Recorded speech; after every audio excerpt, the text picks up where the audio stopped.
Bismillahirrahmanirrahim. Uh, Today we will start our new lecture.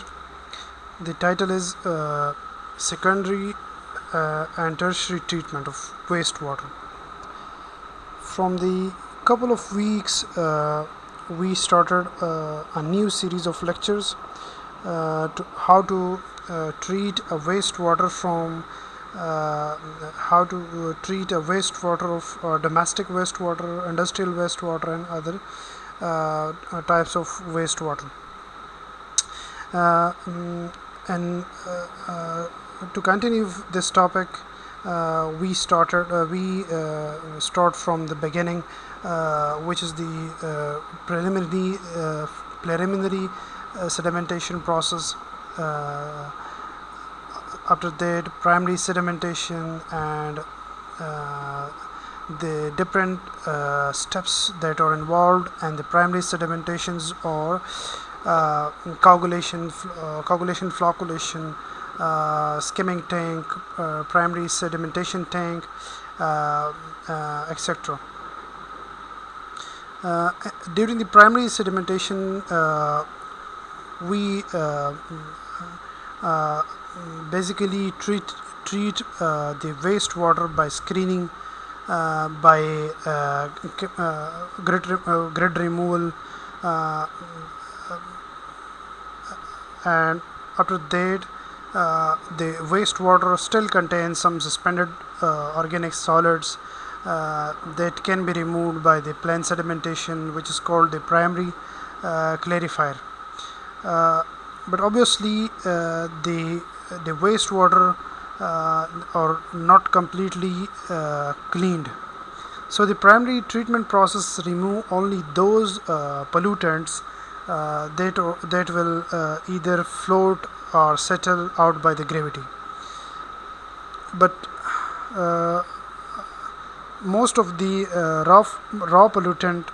most of the pollutant load still remains in that of the wastewater in the form of suspended solids, and most of these suspended solids did not settle down under gravity, which is obviously some dissolved organic solids. The dissolved organic solids is also called the BOD, biochemical oxygen demand. Uh, the secondary treatment is generally considered to remove the BOD and total suspended solids from the effluents. Effluents means the wastewater coming from the primary treatment. We clean the that effluents from the primary treatment of about 85%. Uh, Cleaning means secondary cleaning means to remove the suspended BOD and total suspended solids. So let's start the secondary treatment. What are the basic concept of the secondary treatment? How to treat the secondary treatments of a secondary? How to pass the wastewater from the secondary treatment? What are the different types of secondary treatment and their tertiary treatment? What we can do in the tertiary treatment. So primary treatment remove only those pollutants that will either float or settle out by the gravity. जो पिछले topics में हमने पढ़ा primary treatment में, तो primary treatment में ये होता है कि जो पोल्यूटेंट्स या तो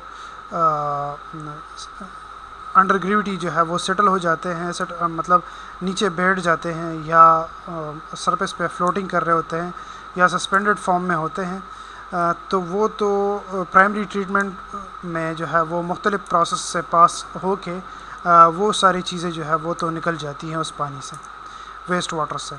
but half of the raw pollutant load still remains in the primary effluents. लेकिन फिर भी जो है वो आप देख सकते हैं कि जो हमारे पास जो वेस्ट वाटर है वो स्टिल जो है वो उसका कलर जो है वो टर्बिड है. इसका मतलब ये है कि उसमें कुछ ना कुछ जो है वो चीज़ें मौजूद है. So the purpose of the secondary treatment is to remove the suspended solid that did not settle out in the primary tanks and dissolve BUD that are unaffected by the physical treatment. So secondary treatment में हम ये करते हैं कि जो particles है और वो अंडर ग्रेविटी जो है वो सेटल नहीं हो जाते, और या डिज़ोल्व सॉलिड्स है, डिज़ोल्व ऑर्गेनिक सॉलिड्स है जिसको हम BUD भी कहते हैं, वो जो है वो अंडर ग्रेविटी जो है वो नीचे नहीं बैठ जाती. तो इसके लिए हम जो सेकेंडरी प्रोसेस जो है वो कर लेते हैं. तो ये एक क्वेश्चन है कि सपोज़ हमारे पास वाटर है और उसमें कोई चीज़ जो है वो डिज़ोल्व हो गई है. सपोज़ आपने चीनी जो है वो वाटर में डिज़ोल्व की है, तो किस तरह हम उस चीनी को जो है वो शुगर को हम किस तरह रिमूव करेंगे उस वाटर से. तो सपोज़ इस तरह अगर हमारे पास कुछ डिज़ोल्व ऑर्गेनिक सॉलिड्स है, अगर वो डिज़ोल्व है तो उसको किस तरह हम रिमूव करेंगे. तो इसका एक प्रोसेस ये होता है कि हम ये करते हैं कि सपोज़ एक सरफेस पे हम सपोज़ एक पूरा फ़िल्टर जो है वो हम तैयार कर लेते हैं. फ़िल्टर का मतलब ये है कि हम ग्रेवल्स जो है वो लेते हैं एक ख़ास साइज़ की, और उस पे जो वाटर जो है वो प्राइमरी ट्रीटमेंट से आती है, जिसमें ये नॉट सेटलेबल सॉलिड्स या डिज़ोल्व BUD जो है वो होती हैं. तो उस वाटर को हम पास कर लेते हैं उस फ़िल्टर मीडिया से. तो इसमें यह होता है कि बैक्टीरिया जो है उस फ़िल्टर मीडिया में जनरेट होना शुरू हो जाती हैं, और बैक्टीरिया ये करती है या माइक्रो ऑर्गेनिज़म मुख्तलिफ़ किस्म के माइक्रो ऑर्गेनिज़म ये करते हैं कि उस डिज़ोल्व पार्टिकल्स को या डिज़ोल्व BUD को अपना खुराक बना लेती है और उस डिज़ोल्व पार्टिकल को कन्वर्ट कर लेती हैं अनडिज़ोल्व पार्टिकल में. और अनडिज़ोल्व पार्टिकल हमें पता है कि वो जब अनडिज़ोल्व पार्टिकल्स में कन्वर्ट हो जाती है तो फिर अंडर ग्रेविटी जो है वो आसानी से नीचे बैठ जाती है, और उसको हम दूसरे प्रोसेस में जो है वो सेकेंडरी सेडिमेंटेशन टैंक में जो है वो हम उसको रिमूव कर लेते हैं. तो ये पूरा प्रोसेस है. ये है कि सपोज़ 85% ऑफ BUD और टोटल सस्पेंडेड सॉलिड जो है वो सेकेंडरी ट्रीटमेंट के ज़रिए से जो है वो रिमूव हो जाती है वाटर से. Biological treatment of sewage involves the use of micro organism. ये मैंने आपको बताया कि हम माइक्रो ऑर्गेनिज़म के ज़रिए जो है वो बायोलॉजिकल ट्रीटमेंट, अच्छा सेकेंडरी ट्रीटमेंट को हम बायोलॉजिकल ट्रीटमेंट भी कहते हैं, क्योंकि ये प्रोसेस हम बायोलॉजिकल मतलब बैक्टीरिया के ज़रिए से करते हैं, माइक्रो ऑर्गेनिज़म के ज़रिए से करते हैं. द मैक्रोज और बैक्टीरिया प्रोटोजोआ, ये प्रोटोजोआ होते हैं या बैक्टीरिया होते हैं, और वो जो ऑर्गेनिक पोल्यूटेंट्स है वो एज अ फूड वो मेटाबोलाइज या यूटिलाइज़ कर लेते हैं, और उस ऑर्गेनिक BUD को, जो डिज़ोल्व ऑर्गेनिक BUD है, उसको बायोडिग्रेडेबल ऑर्गेनिक्स में कन्वर्ट कर लेती हैं. उसको कार्बन डाइऑक्साइड, वाटर और एनर्जी में जो है वो कन्वर्ट कर लेती हैं. This natural aerobic process requires oxygen.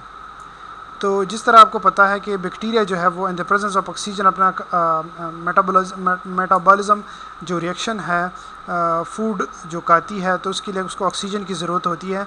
तो इस वजह से जब वो ऑक्सीजन यूज़ कर लेती है तो उस वाटर में डिज़ोल्व ऑक्सीजन की कमी पैदा हो जाती है. तो इस वजह से जब डिज़ोल्व ऑक्सीजन की कमी पैदा हो जाती है तो उस वाटर में उस वाटर का जो ऑक्सीजन डिमांड है वो ज़्यादा हो जाता है, BUD लेवल जो है वो ज़्यादा हो जाता है. तो to keep the microbes happy and productive in their task of waste water treatment, they must be provided with enough oxygen, adequate contact with the organic material and the sewage, suitable temperature and other favorable condition. अगर आपने अपना जो secondary process है मतलब जो dissolve particles है उसको ख़त्म करना है, तो आपने माइक्रोब्स को जो है वो हैप्पी रखना होगा. मतलब उसको ऑक्सीजन की ज़रूरत है तो आपने ऑक्सीजन प्रोवाइड करना होगा थ्रू एरिएशन प्रोसेस. एरिएशन का मतलब ये है कि आपने ऑक्सीजन जो है वो मैनुअल ऑक्सीजन देना होगा, या एक डिफ्यूज़र लगा होता है एट द बेड, वो एनफ ऑक्सीजन जो है वो प्रोवाइड कर लेता है. इस तरह ऑर्गेनिक मटेरियल्स अगर उसको काफ़ी मकदार में अवेलेबल हो तो वो माइक्रोब जो है वो खुश होते हैं और अपना जो मेटाबॉलिज्म जो रिएक्शन है वो शुरू कर लेता है और उसमें तेज़ी आती है। इस तरह इसकी जो सेकेंडरी ट्रीटमेंट है इसकी 2 टाइप्स है, एक को हम कहते हैं ट्रिकलिंग फ़िल्टर और एक को कहते हैं activated sludge process. So the trickling filter is type of fixed growth system. इसमें 2 चीज़ें हैं, एक सस्पेंडेड ग्रोथ सिस्टम है और एक होता है सस्पेंडेड ग्रोथ सिस्टम।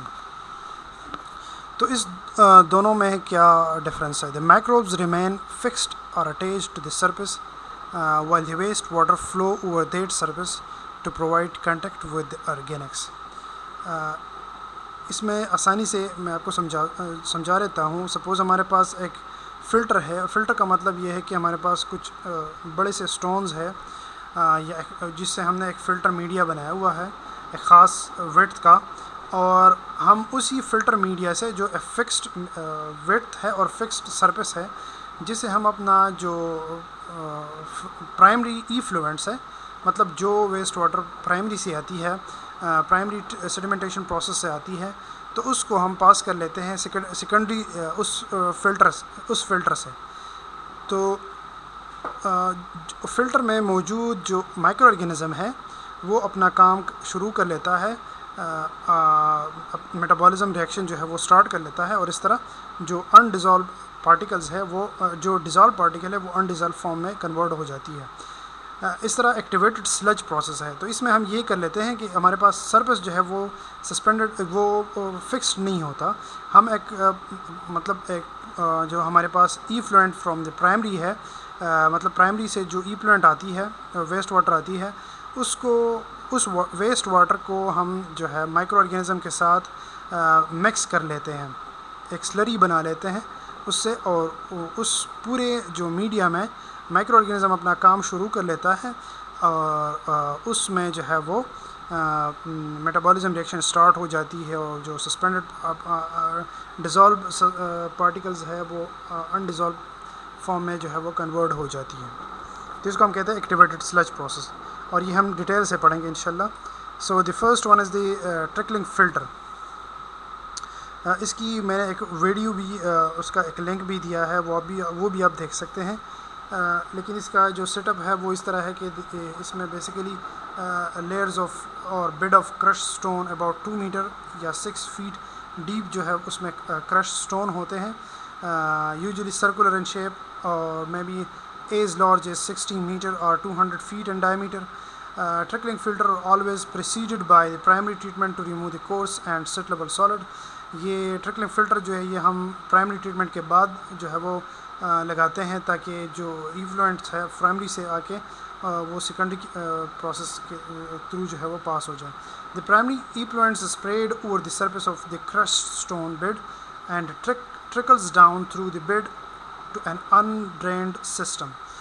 इस तरह होता है कि जो बेड रॉक का बेड होता है उसके नीचे जो है वो अनड्रेन्ड सिस्टम होता है। अनड्रेन्ड सिस्टम का मतलब होता है कि जो हमारे पास फ़िल्टर से जो मतलब जो स्टोन से वाटर पास हो जाती है तो वो अनड्रेन्ड सिस्टम में जमा हो जाती है।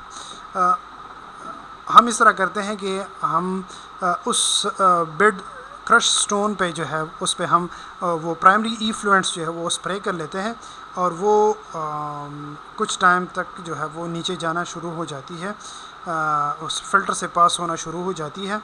और जो फ़िल्टर से जब पास होती है तो वो फ़िल्टर में हमने माइक्रो ऑर्गेनिज़म रखे होते हैं, तो वो माइक्रो ऑर्गेनिज़म अपना जो है वो मेटाबॉलिज्म जो रिएक्शन है वो स्टार्ट कर लेता है और इस तरह वो मतलब जो ट्रीटमेंट का प्रोसेस है वो कंप्लीट हो जाता है। The under drain system serves to collect and carry away the wastewater from the bottom of the bed and to permit air circulation upward through the stones. ये 2 काम करते हैं, एक तो वेस्ट वाटर जो है वो बॉटम के ज़रिए मतलब कलेक्ट कर लेते हैं और दूसरा ये काम करता है कि नीचे से जो एयर है ऑक्सीजन चाहिए होता है बैक्टीरिया के लिए वो प्रोवाइड कर लेता है। As the primary effluent trickles down through the bed of the stone, a biological slimes of microbes develop on the surface of the rock. जब ये इफ्लुएंट नीचे जाना शुरू हो जाती है उस फ़िल्टर मीडिया से, तो हमारे पास एक पूरा बायोलॉजिकल स्लम जो है वो बन जाता है उस सरफेस पे. The continued flow of the wastewater over these fixed biological growth provides the needed contact between the microbes and organism. The microbes in the thin layer absorb the dissolved organics, thus removing oxygen demanding substance from the wastewater. वही जो मैं आपको बता रहा था कि जब ये पास हो जाती है उस लेयर से, तो माइक्रोब्स जो है वो डिज़ोल्व ऑर्गेनिक्स जो है वो एब्जॉर्ब कर लेती है, उसको खा लेती है और उसको अनडिज़ोल्व फॉर्म में कन्वर्ट कर लेती है.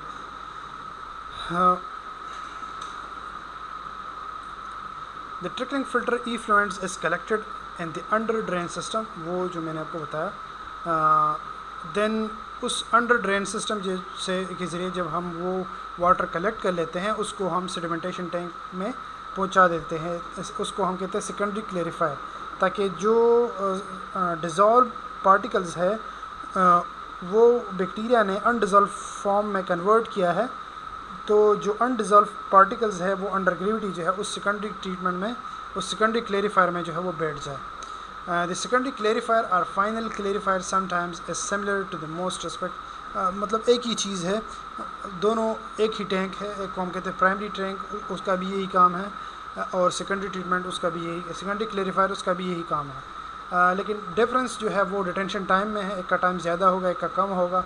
ओवरफ्लो रेट में फ़र्क होगा, वेयर लोडिंग रेट में फ़र्क होगा, उसकी वैल्यूज़ में जो है वो फ़र्क होगा, डिफरेंस होगी. Recirculation can also serve to improve the pollutants removal efficiency. इसका क्या मतलब है? इसका मतलब ये है कि हम जो है वो रीसर्कुलेशन प्रोसेस कर लेते हैं. इसका एक पूरा टॉपिक है रीसर्कुलेशन का.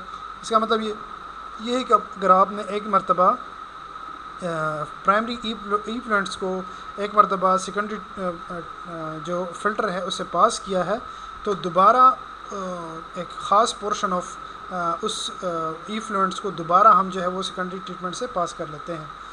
इस तरह जो माइक्रोब्स है वो उसकी तादाद में इजाफ़ा होता है, और जो रेट है उसको क्या कहते हैं, जो मेटाबॉलिज्म रेट है वो इंक्रीज़ होता है. It allows the microbes to remove organics that followed by them during the previous pass through the bed. जो मैंने आपको बताया. There are many recirculation pattern and configuration of trickling filter plants. One common pattern called the direct recirculation.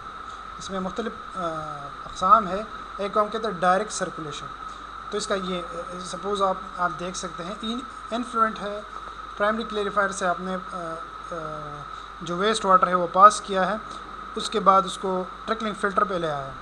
तो trickling filter में ये होता है कि जब आपने एक मरतबा इसको ट्रिकलिंग फ़िल्टर से पास कर लेते हैं उस पानी को, तो दोबारा उसको हम जो है वो यहाँ पे ले आते हैं, ताकि उसको दोबारा जो है वो यहाँ जो अगर उसमें कुछ डिज़ोल्व पार्टिकल्स है तो ताकि वो सस्पेंडेड में कन्वर्ट हो जाए, और उसको फिर सेकेंडरी क्लेरिफायर में ले आके जो डिज़ोल्व पार्टिकल्स को सस्पेंडेड में कन्वर्ट किया होता है उसको यहाँ पे अंडर ग्रेविटी जो है वो यहाँ पे बैठ जाते हैं. अच्छा, इसको हम कहते हैं रीसर्कुलेशन. तो the amount of recirculation is very, ये डिपेंड करता है. It is characterised by a recirculation ratio. इसको हम एक रेशो के ज़रिए जो है वो डिफ़ाइन कर लेते हैं. Recirculation ratio of recycled flow to the raw waste flow. एक ख़ास रेशो से जो है वो हम इसको रीसर्कुलेट कर लेते हैं. आर को हम कहते हैं रीसर्कुलेशन, एक कहते हैं क्यू आर, और एक कहते हैं क्यू. सो रीसर्कुलेटेड फ्लो रेट, जितना हम एक ख़ास पोर्शन जो है वो हम रीसर्कुलेट कर लेते हैं, और क्यू जो है वो जो इफ्लुएंट प्राइमरी से आती है उसको हम कहते हैं क्यू, और जो हम रीसर्कुलेट कर लेते हैं उसको हम कहते हैं क्यू आर. और ये रेंज जो है ये 0 से 3 तक होता है. ये रेशो जो है आर की वैल्यू 0 और 3 के दरमियान में हो, जनरली इसका रेंज ही है. The second one is the hydraulic load. So the rate at which the wastewater flow is applied to the trickling filter surface is called the hydraulic. मतलब जितना वेस्ट वाटर प्राइमरी इफ्लुएंट से आती है और जितना waste water हम उस trickling filter का जो सरफेस होता है उस पर हम जो है वो अप्लाई कर लेते हैं, इसको हम कहते हैं हाइड्रोलिक लोड. कितना हाइड्रोलिक लोड हम अप्लाई कर लेते हैं ट्रिकलिंग फिल्टर पे।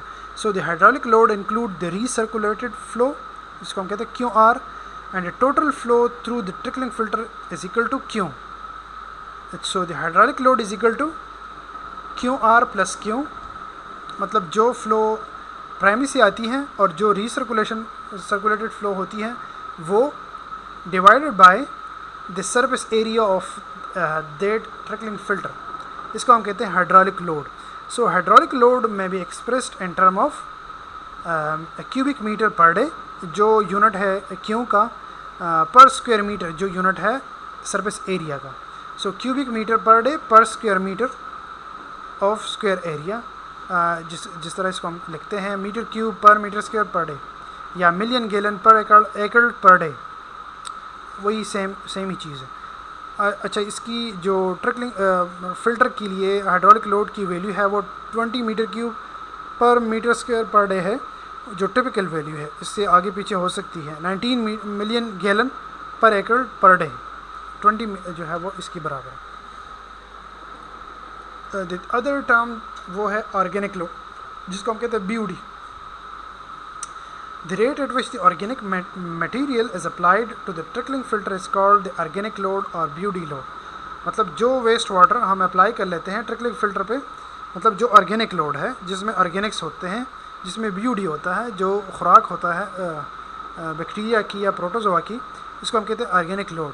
It does not include the BOD added by recirculation. लेकिन इसमें ये आपने याद करना होगा कि इसमें वो BOD नहीं होती, क्योंकि ये ऑलरेडी हम एक मरतबा इनकॉर्पोरेट कर लेते हैं, तो जो रीसर्कुलेशन में BOD आती है वो हम इसमें काउंट नहीं करते। The unit and the as the kilogram of BOD per cubic metre of bed volume per day, मतलब kg कितना वेट ऑफ BOD आती है कितनी वॉल्यूम ऑफ वाटर में पर डे। इसका जो फार्मूला है वो Q multiplied by BOD divide by volume. क्यों जो है वो रॉ वेस्ट वाटर फ्लो है, मतलब जो प्राइमरी इफ्लुएंट्स है जो आती है मिलियन लीटर पर डे में या मिलियन गैलन पर डे में। BOD 5 is the primary effluent, वो हम लेते हैं BOD 5। क्योंकि BOD 20 जो है वो अल्टीमेट होता है और 20 के लिए हम इंतज़ार नहीं कर सकते, तो इसलिए हम BOD 5 जो है वो लेते हैं। V is equal to volume of the trickling filter, जो किसी भी टैंक का वॉल्यूम होता है। सिंपल एक एग्जांपल है 2 मीटर डीप ट्रिकलिंग फ़िल्टर। हमारे पास एक ट्रिकलिंग फ़िल्टर है जो 2 मीटर डीप है, with a diameter of 18 meter, is operated with a recirculation ratio of 1.5. The raw waste water flow rate is 2.5 million liter per day, and a 5-day BOD of the raw sewage is 210 million gallon per liter. ये सारी चीज़ें जो है वो given है। 2 metre deep है, depth हमारे पास given है, डायमीटर भी गिवन है, जो रीसर्कुलेशन रेशो है वो भी गिवन है, R भी गिवन है, मतलब फ्लो रेट भी गिवन है, Q इज इक्वल टू वो भी गिवन है, 5-day BOD वो भी गिवन है 210 मिलियन गैलन पर लीटर मिलीग्राम पर लीटर।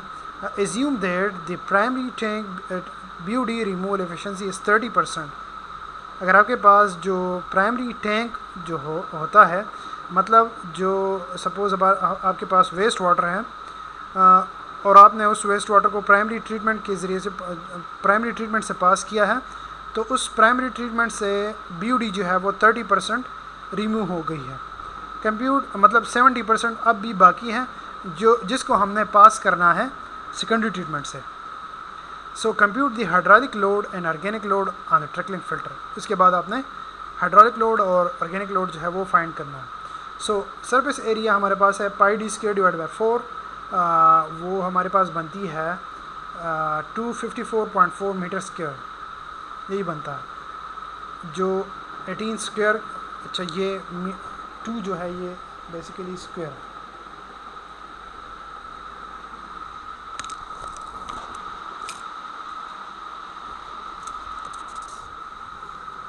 नेक्स्ट वॉल्यूम जो होता है वो हर एक सपोज सर्कुलर टैंक है तो उसका वॉल्यूम हम surface area multiplied by depth से मालूम कर सकते हैं।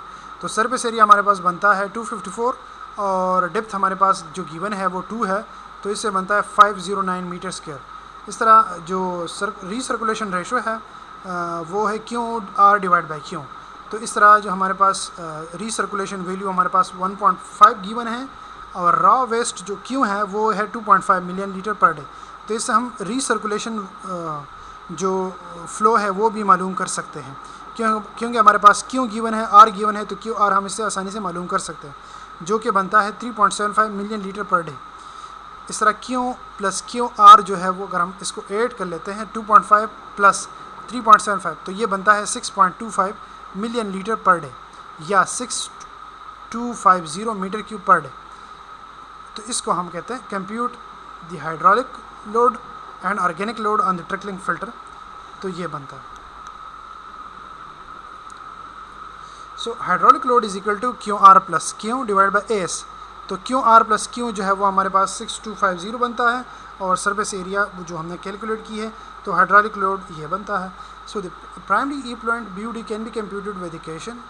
वो इस तरह ये एक इक्वेशन है 30 जो हमारे पास एफिशिएंसी बनती है प्राइमरी इक्विवेलेंट की is equal to the BUD minus P output divide by the BUD input. जो इनपुट होता है वो बनता है 147 पार्ट पर मिलियन।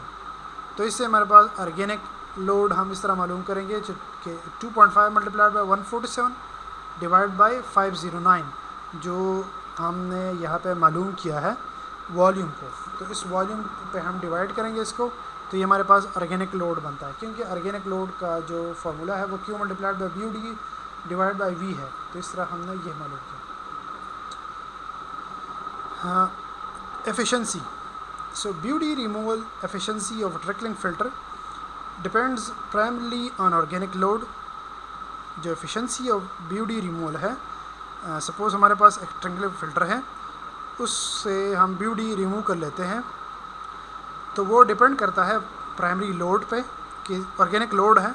सपोज़ आपके पास किसी भी वेस्ट वाटर में ऑर्गेनिक लोड ज़्यादा है तो इसका मतलब ये है कि BUD रिमूवल ज़्यादा होगा। अगर उसका रीसर्कुलेशन रेशो पे डिपेंड करता है और टेम्परेचर पे डिपेंड करता है। टेम्परेचर ज़्यादा होगा तो BUD रिमूवल ज़्यादा होगी, कम होगा तो वो कम होगा।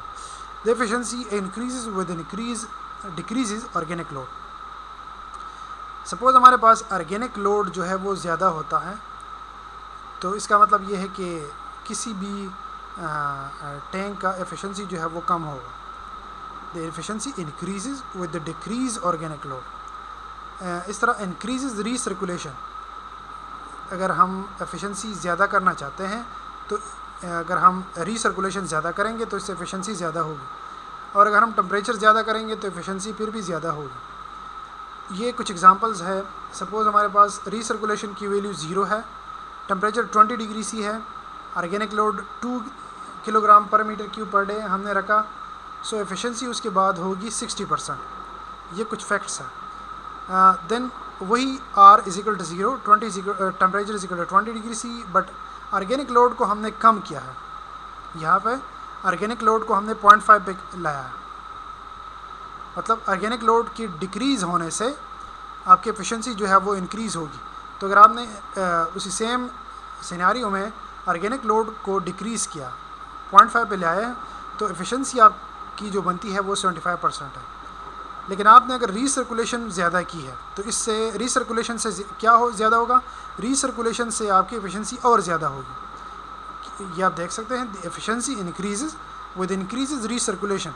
सो अगर हमने टेम्परेचर वही 20 रखा, ऑर्गेनिक लोड 0.5 पे रखा, लेकिन हमने रीसर्कुलेशन ज़्यादा की है तो आपकी एफिशिएंसी जो है वो 80% हो जाएगी। इस तरह अगर आप रीसर्कुलेशन हमारे पास 1 है लेकिन हमने टेम्परेचर को इंक्रीज़ किया है, 22 डिग्री सी पे लाया, और ऑर्गेनिक लोड वही 0.5 पे ले आए हैं, तो एफिशिएंसी आपकी हो जाएगी 85%। ये आप देख सकते हैं कि तीनों पे ही डिपेंड करता है। ये एक another प्रॉब्लम है। The BUD removal efficiency of a trickling filter system है 79% and the efficiency of the primary treatment that proceeded it is 35%। इसको आपने थोड़ा सा समझना है। If the raw BUD is 200 milligram per liter, what is the effluent BUD? Is the treatment plant providing an efficiency that meets the requirement for the secondary treatment? हमारे पास एक trickling filter है जिसकी एफिशिएंसी है 79%, and the efficiency of the primary treatment, जो trickling filter से मतलब पिछला जो प्रोसेस है प्राइमरी ट्रीटमेंट है उसकी एफिशिएंसी 35% है।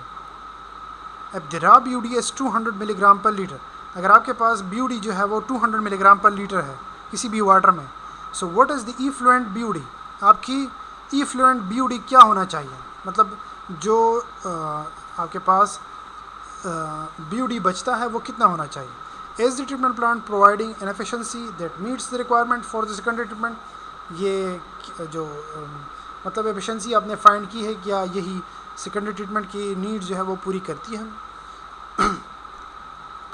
Although the biological treatment and the secondary clarification provide only 79% BUD removal, ये आप देख सकते हैं जो गिवन है 79%, सेकेंडरी ट्रीटमेंट पे जो रिमूवल है वो 79% है।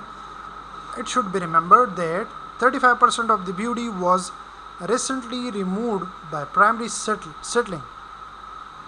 तो ये जो क्वेश्चन में गिवन है कि 35% BUD जो है वो प्राइमरी ट्रीटमेंट की एफिशिएंसी है, मतलब 35% रिमूवल वहाँ पे हुई है, तो बचता है हमारे पास 65%। 35% आपके पास जो रिमूवल है वो प्राइमरी ट्रीटमेंट से हुई है।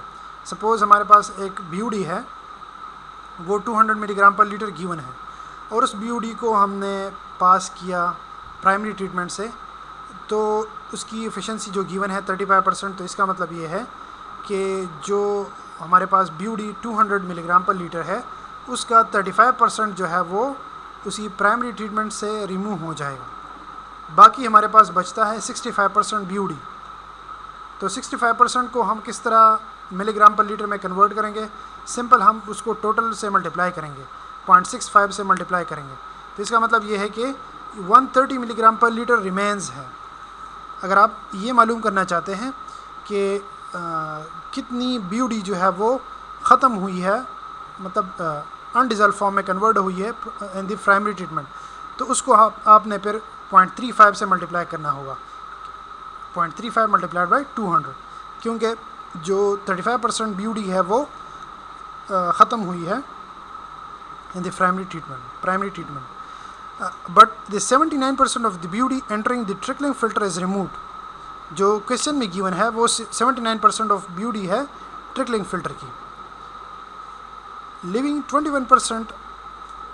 तो अगर आप देख लें 79 से अगर आप बाकी जो है वो यहाँ पे, इसका मतलब ये है कि अगर आपकी एफिशिएंसी जो है वो ट्रिकलिंग फ़िल्टर की 79% है, 100% नहीं है, 79% है, मतलब अगर आपके पास टोटल BUD जो है वो 200 है तो उसका जो 79% है वो आपका जो है वो BUD ख़त्म हो जाएगा और बाकी जो है वो आपके पास रह जाएंगे, इफ्लुएंट के फॉर्म में रह जाएंगे, तो वो बचती है 21%। तो ये मतलब 0.65 मतलब 130 मिलीग्राम पर लीटर जो है वो प्राइमरी ट्रीटमेंट से आता है, तो उसी प्राइमरी ट्रीटमेंट को हमने फिर पास किया ट्रिकलिंग फ़िल्टर से, ठीक है।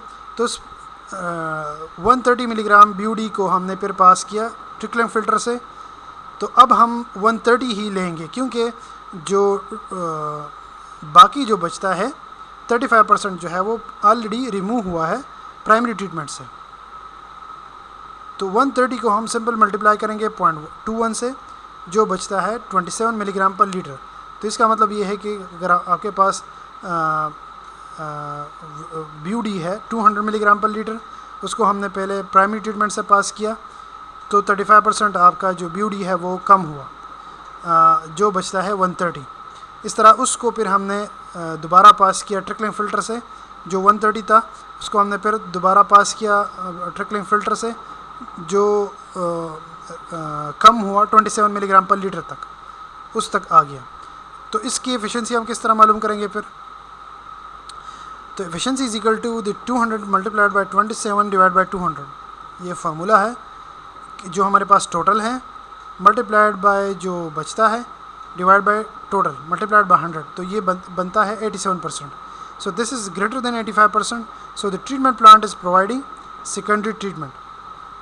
तो इसके लिए हम अगर ये 85% से ज़्यादा है तो इस वजह से हम सेकेंडरी ट्रीटमेंट जो है वो प्रोवाइड कर लेते हैं। The next process is activated sludge treatment. The basic component of activated sludge sewage is aeration tank, secondary settling basin और क्लेरिफायर। इसमें दो चीज़ें होते हैं, एक टैंक होता है और उस टैंक में नीचे जो है वो एरिएशन मतलब एरिएटेड टैंक होता है, उसमें हम नीचे से जो है वो एयर प्रोवाइड कर लेते हैं ताकि जो पार्टिकल्स है वो सस्पेंडेड रहे और वो जो ब्यूडी है मतलब जो ऑर्गेनिक्स है वो उसमें सस्पेंडेड रहे और जो माइक्रो ऑर्गेनिज्म उसमें है वो भी सस्पेंडेड रहे और उसी सस्पेंशन के दौरान जो है वो अपना जो मेटाबॉलिज्म रिएक्शन है वो स्टार्ट कर ले और इस तरह जो प्रोसेस ट्रिकलिंग फ़िल्टर करता है वही एक्टिवेटेड स्लज में होता है, लेकिन वहाँ पे आपने एक फिक्स्ड फ़िल्टर लगाया हुआ होता है और उस पर जो है वो माइक्रो ऑर्गेनिज्म लगे होते हैं और पानी जो है वो वेस्ट वाटर हम उसी फ़िल्टर से पास कर लेते हैं। लेकिन एक्टिवेटेड स्लज में जो है ये सस्पेंडेड सिस्टम होता है। Compressed air is injected continuously into the mixture through the porous diffuser located at the bottom of the tank along one side. इस तरह हम कंप्रेस्ड एयर जो है वो पास कर लेते हैं ताकि जो ऑर्गेनिक्स है वो सस्पेंडेड रहे। In the aeration tank micro organism consumes the dissolve organic pollutants is food. वही सेम प्रोसेस है ट्रिकलिंग फ़िल्टर की। जो अगर हमारे पास माइक्रो ऑर्गेनिज्म होते हैं उस एरिएशन टैंक में तो वो माइक्रो ऑर्गेनिज्म अपना खुराक जो है वो ऑर्गेनिक पोल्यूटेंट से जो है उस वेस्ट वाटर में जो पोल्यूटेंट्स डिज़ोल्व फॉर्म में प्रेजेंट है उससे लेते हैं। The compressed air thoroughly mix the microbes and wastewater together as it rapidly bubbles off to the surface from the diffuser.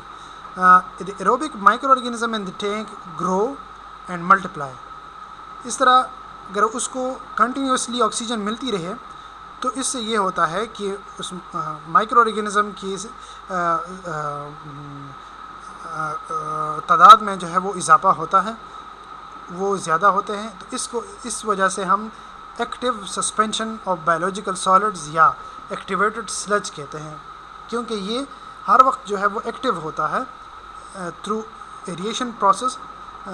Air जो है वो हम प्रोवाइड कर लेते हैं, डिज़ोल्व ऑक्सीजन जो है वो प्रोवाइड कर लेते हैं ताकि जो माइक्रो ऑर्गेनिज्म है वो मल्टीप्लाई हो मतलब उसकी तादाद में ज़्यादा इजाफा हो।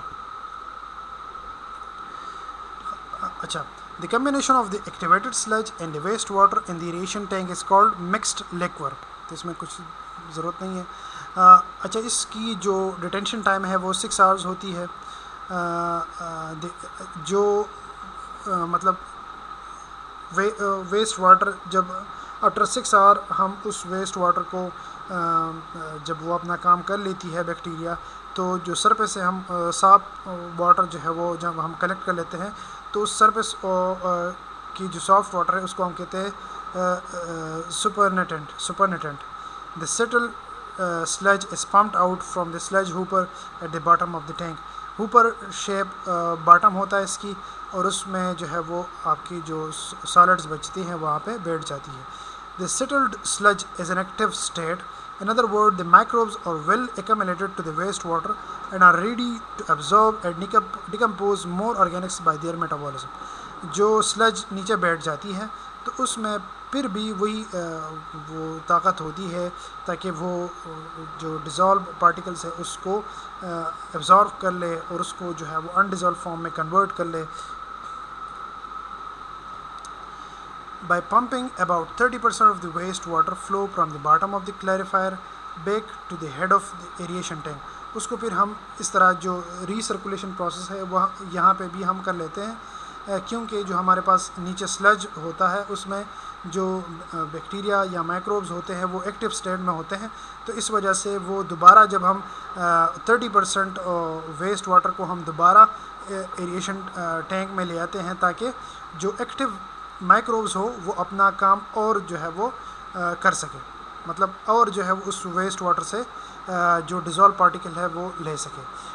When the pumping effluents are mixed to the aeration tank, The hungry microbes start to absorb and metabolize the fresh food in the form of BUD causing organics. वही सेम बात है. Because the microbes multiply and increase greatly in number, it is not possible to recycle or return all the sludge to the aeration tank. ये जो आके microbes है उसकी तादाद में बहुत ज़्यादा इजाफा होता है, तो इस वजह से हम पूरा जो वेस्ट वाटर है वो हम दोबारा रिसाइकल नहीं करते.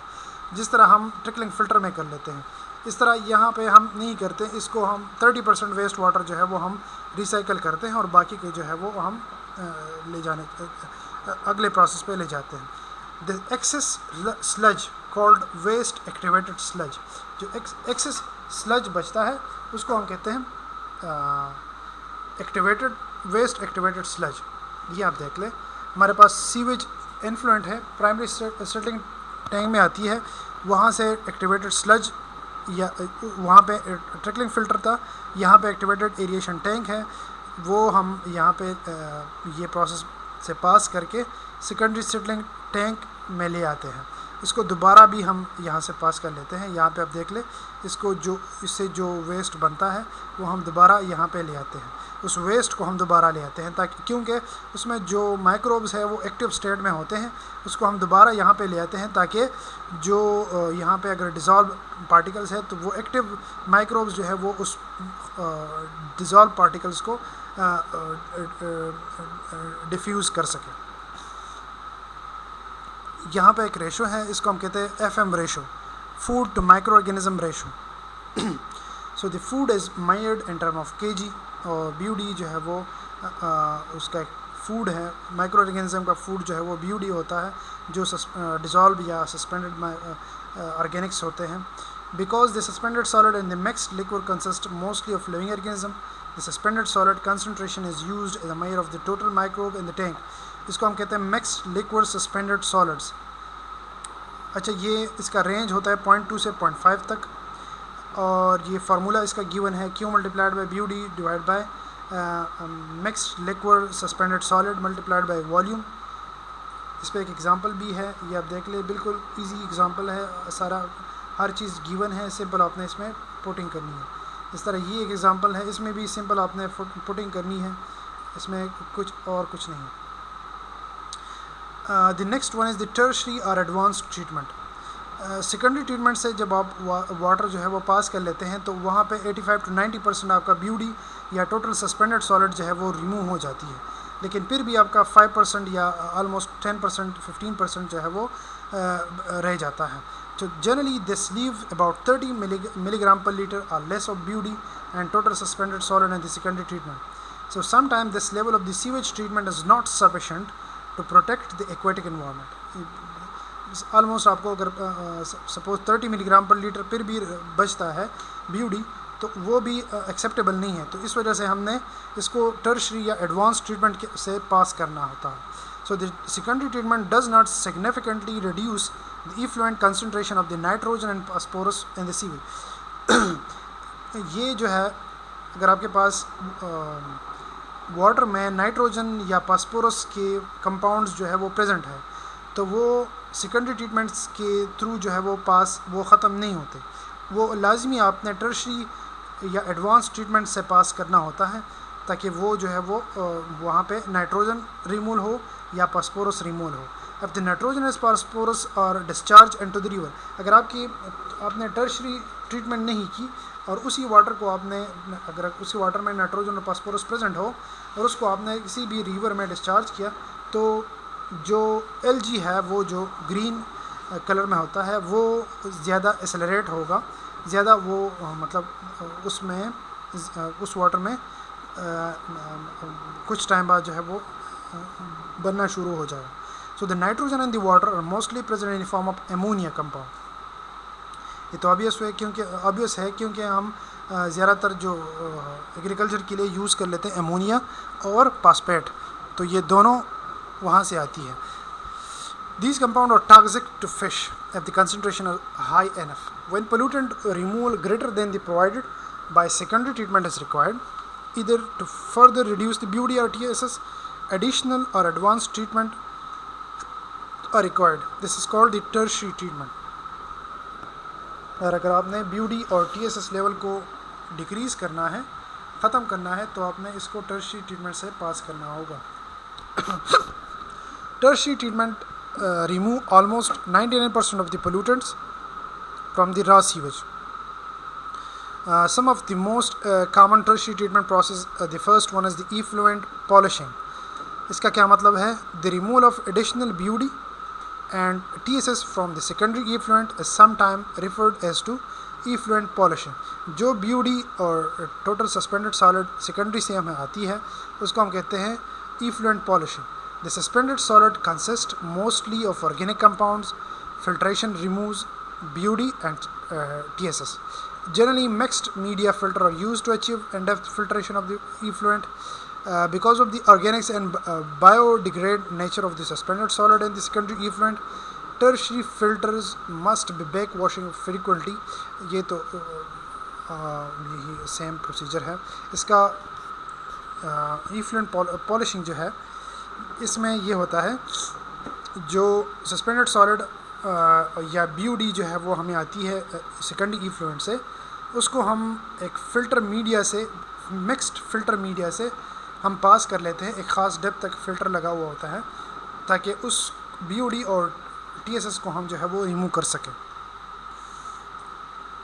एक होता है micro straining. The micro straining is a step in tertiary treatment. The micro strain also called micro screens, इसको हम माइक्रो स्क्रीन भी कहते हैं। ये एक ड्रम शेप होता है composed of spherical woven steel wire cloth mounted around the perimeter of large revolving drum. हमारे पास एक लार्ज रिवॉल्विंग ड्रम होता है जो इस ड्रम पे एक मेश जो है वो लगा हुआ होता है और उस मेश पे एक क्लॉथ जो है वो कपड़ा जो है वो लगा हुआ होता है। उस वाटर को हम उस मेश से या वाटर से उस क्लॉथ से पास कर लेते हैं और जो चीज़ें उस पर रह जाती हैं तो उसको हम फ्लश कर लेते हैं, उसको साफ कर लेते हैं। The steel wire cloth act as a fine screen with opening of as small as 20 micrometer.